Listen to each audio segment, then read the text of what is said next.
இந்த மனித உடல் இருக்கு பாருங்க, இதை நான்காக பிரித்தால் கடைசியில் வரும் கால் பகுதி, அதனால தான் இதுக்கு பேர் கால். பூமியில் சாய்கிற போது முதலில் முட்டுகிற இடம், அதனால இதுக்கு பேர் முட்டி. கால் பகுதியும் முட்டியும் உடலோடு தொட்டு கொண்டு இருக்கும் இடம் தொடை. உடலை ரெண்டா பிரிச்சா இடையில வர பகுதி பேரே இடை. கொஞ்சம் தான் சாப்பிடணும், அது கொஞ்ச நேரம் தான் இருக்கணும். வயிறு இதமான நினைவுகள் இருப்பதால் இதன் பேர் இதயம். சொல்லும் போதே ஒரு மாதிரி இதமா இருக்கும். மொத்த உடலுக்கும் ஒரு தலைவர் இருக்கணும், அவர் வேலையே செய்யக்கூடாது, வேலை வாங்கணும், ஆர்டர் மட்டுமே போடணும். அந்த ஆர்டர் போடுகிற தலைவனின் பெயர் தலை. தலையையும் உடலையும் இழுத்து வைத்திருக்கிற இடத்துக்கு பேர் கழுத்து. தலைக்கு மேல ஒண்ணுமில்ல, முடிச்சுக்க, அதனால இதுக்கு பேர் முடி. 36 லட்சம் ஆண்டுகள்ல இந்த பூமியில வாழ்ந்த டைனோசரஸ் அழிஞ்சு போச்சு. நம்மளை விட கை கால் வலிமை எல்லாம் அதிகம்.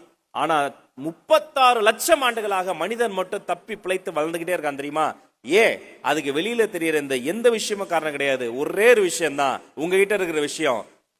தன்னம்பிக்கை என்ற செல்ஃப் கான்பிடன்ஸ் ஒரு மனிதனிடம் இருந்தால் எத்தனை பெரிய கனவையும் அடைய முடியும்.